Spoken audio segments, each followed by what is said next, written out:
I love this question because the nervous system is one of the most overlooked things that I see in mental health. People are always talking about coping skills for their emotions, cognitive behavioral therapy for their thoughts, and the nervous system gets overlooked. But hear me when I tell you, it's everything. A lot of my clients come to me presenting with what looks like depression and or anxiety, often both. We've seen counselors on and off for years and nothing's worked. Not always, of course, but a lot of the times there's something more going on.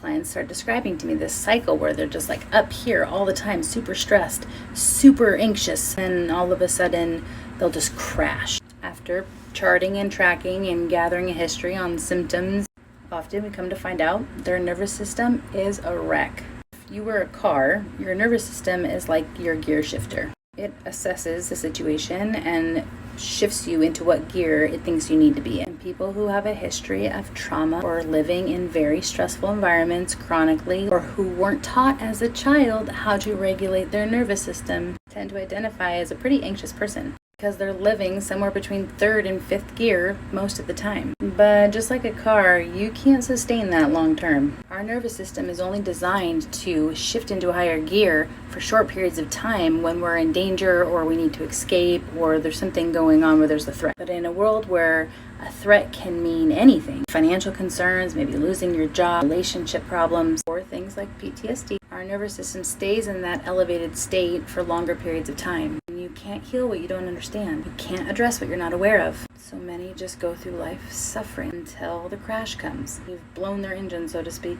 The body takes over and shifts you into first gear, maybe neutral, and you just coast while it tries to recover. But that doesn't work so well in this day and age. One of the hardest parts about it that I see is the fear that people have in not understanding what's going on. This lovely person right here asked, how do you take a break when your nervous system is always in high gear? She intuitively even understood it in the language that she used. So a goal in therapy becomes something like learning about your system enough to know how to take back over and intentionally shift your gears. There's so much you can do.